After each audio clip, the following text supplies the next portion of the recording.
बात करेंगे। हुकूमत ने फैसला कर लिया, गरीब को किसी सूरत चैन से नहीं रहने देना। तनख्वाहदार तबके को टैक्स रिलीफ का ऐलान लॉलीपॉप साबित हुआ। शहबाज इन कंपनी ने IMF की एक और फरमाइश पूरी कर दी। बजट तकरीर में किया गया ऐलान अमली निफाज से कबल ही वापस ले लिया। टैक्स छूट अब सिर्फ 6 लाख सालाना से कम आमदनी पर होगी। शाही फरमान के मुताबिक हर माह 50,000 कमाने वाला भी 2.5% इनकम टैक्स अदा करेगा। आपको इस खबर के हवाले से बता रहे हैं, सिर्फ 50,000 कमाने वाला भी अब 2.5% इनकम टैक्स अदा करेगा। IMF की फरमाइश पूरी कर दी गई है और इस फरमाइश के साथ ही आवाम पर महंगाई का एक और बोझ डाल दिया गया है, एक और वार कर दिया गया है। जो शख्स 50,000 माहाना कमाता है और 6 लाख रुपए उसकी सालाना आमदनी है, उसे 2.5% इनकम टैक्स अदा करना होगा। हम तनख्वाहदार फिर हुकूमती जुल्म का शिकार, एक बार फिर कर दिया गया टैक्स कटौती का वार। हमारे माशरे में तनख्वाहदार तबका सबसे ज़्यादा माशी मसाइल में जकड़ा हुआ है, मगर इसके बावजूद इस तबके पर टैक्स का इजाफी बोझ भी डाला गया है।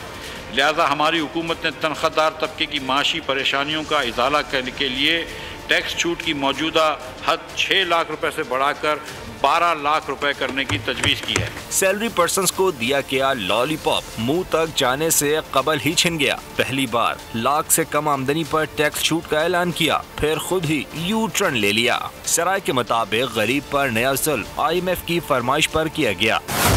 टैक्स छूट अब सिर्फ 6 लाख सालाना से कम आमदनी पर होगी। 6 से 12 लाख कमाने वालों को 2.5% इनकम टैक्स देना होगा। 12 लाख से जायद कमाने वालों से 12.5% टैक्स काटा जाएगा।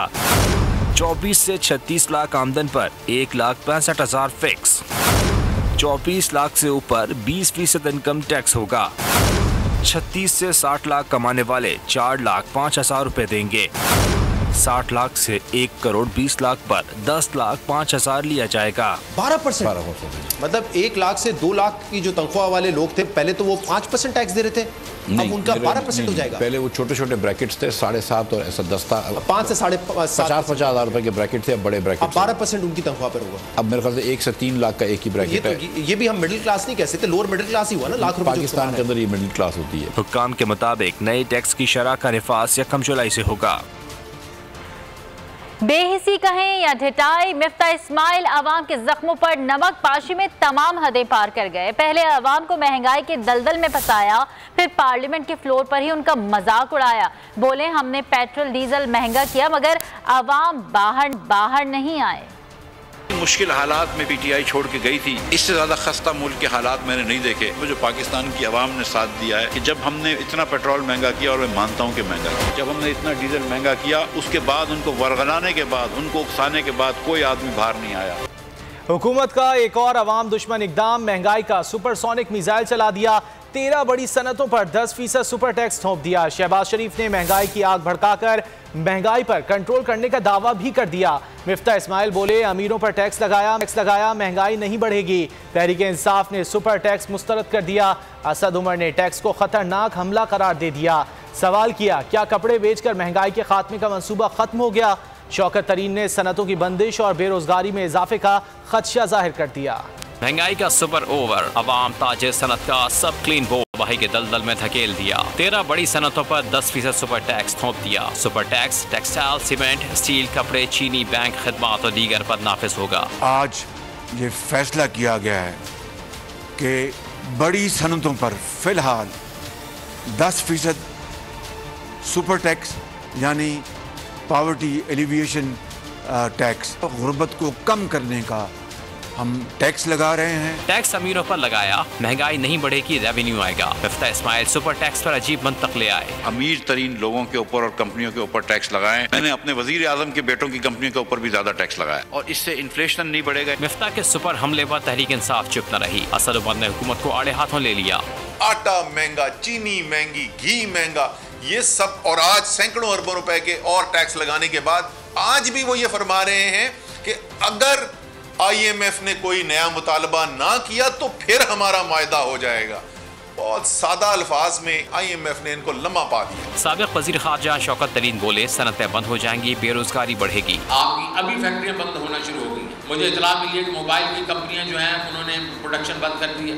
कई गाड़ियों की प्रोडक्शन बंद हो गई है और चीज़ें बंद होना शुरू हो जाएंगी। अब ये 10% 13 इन्होंने इंडस्ट्रीज को लगाया, वो भी बंद होना शुरू हो जाएंगी। महंगाई के पैदर पे हमले जारी हैं, अवाम तड़प रहे हैं, बिलबिला रहे हैं, मगर शहबाज एंड कंपनी इसी पर बस करने को तैयार नहीं। आए दिन मजीद मुश्किल फैसलों का कहकर अवाम की नींदें उड़ाई जा रही हैं। शहबाज सरकार ने महंगाई की गाड़ी मजीद तेज कर दी। आटा, तेल, घी, अंडे और दालों की कीमतें आसमान पर पहुँच गई हैं। महंगाई की मजमूई शरह 28% तक जा पहुंची। इदारे शुमारियात ने हफ्तावार महंगाई के एदाद शुमार जारी कर दिए। तबाही के हफ्ते 10 अवाम की हो गई बस। एक हफ्ते में महंगाई का ग्राफ कितना ऊपर गया, इदारा शुमारियात की रिपोर्ट ने सब कुछ बता दिया। आटा, घी, तेल, दाल, अंडों की कीमतों में हो शरबा इजाफा, महंगाई की शरह 28% पर पहुंच गई। रिपोर्ट के मुताबिक एक हफ्ते में 32 अशिया सरिया कीमतों में इजाफा रिकॉर्ड किया गया। कराची में आटे की कीमत मुल्की तारीख की बुलंद तरीन सतह पर आ गए। 20 किलो का थैला 200 रुपए तक महंगा होकर 1900 रुपए का हो गया। हैदराबाद में कीमत 1820 रुपए तक पहुंच गई है। अल्लाह ताला खैर और आफियत करे, बाकी हमारे हुक्मरानों को अल्लाह हिदायत अता फरमाए। पेट्रोल, तेल, आटा, चीनी हर चीज़ महंगी है। पेट्रोल भी महंगा है, आटा भी महंगा है, गाड़ियाँ भी महंगी हैं। हम जो अपना कारोबार कर रहे हैं सब महंगा हो गया, काम खत्म हो गया भाई। महंगा क्या नहीं है आप ये पूछें, हर चीज़ तो महंगाई है। मेरे ख्याल से 70% तो हर चीज़ में बढ़ चुके हैं। 5 लीटर कुकिंग ऑयल 122 रुपए तक महंगा हुआ, 2770 रुपए तक पहुंच गया। ब्रांडेड घी फी किलो 21 रुपए तक बढ़ गया। दालें भी 13 रुपए तक महंगी हुई। फी दर्जन अंडों की कीमत 7 रुपए 19 पैसे बढ़ गई। वफाकी हुकूमत की तरफ से 13 सेक्टर्स पर 10% सुपर टैक्स लगाने का फैसला किया गया। सनतकार कहते हैं कि हमारी मुशावरत के बगैर ही ये फैसला किया गया, जिसके मनफी असरात 2 रस होंगे। मजीद तफसीलात जानते हैं नुमाइंदा बोल न्यूज़ सुधीर चौधरी से। सुधीर, बताइएगा तफसीलात। बिल्कुल, हुकूमत ने सुपर टैक्स लगा दिया है। सुपर टैक्स लगने के बाद क्या सूरत हाल होगी, इस हवाले से हम बात करेंगे federation Pakistan chamber of commerce के रीजनल चेयरमैन नदीम साहब से। नदीम साहब, ये बताएं, सुपर टैक्स लगाने जा रही है हुकूमत, क्या असरात होंगे? मेरा ख्याल है कि बदकिस्मती है हमारी कि बगैर किसी के पूछे, बगैर किसी स्टेक होल्डर से मशवरा किए उन्होंने 10% सरकार ये डंका बजा दिया है, जो कि बिल्कुल गैर मुनासिब है।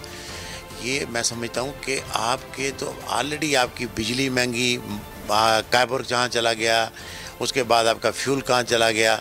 अब इन हालात में आप खुदा के लिए कारोबार रहने दें। अगर कारोबार रहेगा तो ये टैक्स वसूली होएगी, अगर कारोबार नहीं रहेगा तो टैक्स वसूली नहीं होएगी। ये जो आप 10%, 4%, 3%, 2%, 1% की स्लैब लगाते जा रहे हैं। अच्छा, आज भी कन्फ्यूजन है। एक स्टेटमेंट आती है कि जी ये 1 साल के लिए है, दूसरी स्टेटमेंट हिडन हो जाती है कि ये जो 15 करोड़, 20 करोड़, 25 करोड़ पे आपने 1, 2, 3, 4% की स्लैब बनाई है, उस स्लैब का क्या है। लेकिन मैं समझता हूँ कि इससे एक महंगाई का तूफान आएगा, बहुत मुश्किल। मैं समझता हूँ इन्हें स्टेक होल्डर को साथ बिठाना चाहिए। सुधीर चौधरी, बहुत शुक्रिया आपका। आगे बढ़ेंगे। हुकूमत पाकिस्तान की जानिब से टैक्सों की बरसात का सिलसिला जारी है, लेकिन अब सुपर टैक्स का बोझ भी डाल दिया गया है। मुल्की मईशत को संभाला देने में अहम किरदार अदा करने वाली सियालकोट की बिजनेस कम्युनिटी का सुपर टैक्स के हवाले से क्या रद्दमल है, ये जानते हैं चैम्बर ऑफ कॉमर्स के senior vice president Sheikh Zohaib Rafiq के साथ मौजूद हैं बोल न्यूज़ के नुमाइंदे नदीम अता गौरी से। नदीम, बताइएगा। हुकूमत की जानिब से टैक्सों की भरमार की वजह से सियालकोट की बिजनेस कम्युनिटी भी शदीद मुश्किलात से दो चार नजर आ रही थी, लेकिन अब जो सुपर टैक्स लगा दिया गया है, इस पर हमारी सियालकोट की बिजनेस कम्युनिटी का क्या रद्द अमल है, इसी पर बात करने के लिए मेरे साथ इस वक्त सियालकोट चैम्बर ऑफ कॉमर्स के वाइस प्रेसिडेंट मौजूद हैं। हम उनके साथ बात करते हैं। जी, आप बताइएगा, आप क्या कहेंगे सुपर टैक्स के हवाले से?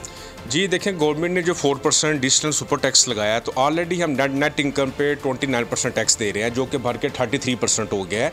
और जो 12 से 13 जो उन्होंने स्पेसिफिक सेक्टर सेलेक्ट किए हैं, उन पर भी टैक्स भर 6% एडिशनल टैक्स लगा है, तो उनके लिए टैक्स भर के 29 से 39% हो गया है। तो जो इकोनॉमिक इंडिकेटर कह रहे हैं कि इससे आपका एक्सचेंज रेट बेहतर होगा, डॉलर रेट नीचे आएगा और आपकी इकॉनमी स्ट्रेंथन होगी, तो मैं समझता हूँ कि इस तरह के जो अग्रेसिव टैक्सेशन है, इससे इकॉनमी आपकी श्रिंक होती है, क्योंकि जब आपका ग्रोथ का इंसेंटिव ख़त्म हो जाएगा और ये जो हम लोग अपने ग्रोथ में हम अपने इन्वेस्टमेंट नहीं कर सकेंगे, प्रॉफिटेबिलिटी कम होगी, तो इससे पूरे मुल्क में अनएम्प्लॉयमेंट जनरेट होगी। तो मैं ये सजेस्ट रिक्वेस्ट करता हूँ कि ऑलरेडी जो टैक्स पेयर्स हैं उन पे एक्सेसिव बर्डन डालने के बजाय हमें अपना टैक्स नेट ब्रॉडन करना चाहिए ताकि मुल्क में इकोनॉमिक एक्टिविटी हो, बिजनेस की हमें एनेबलिंग एनवायरनमेंट हो, हम अपना बिजनेस बढ़ा सकें। ठीक है, सियालकोट से नदीम अतागौरी हमारे साथ मौजूद थे, बहुत शुक्रिया आपका। सब्सक्राइब करें और बेल दबाएं ताकि कोई खबर रह न जाए।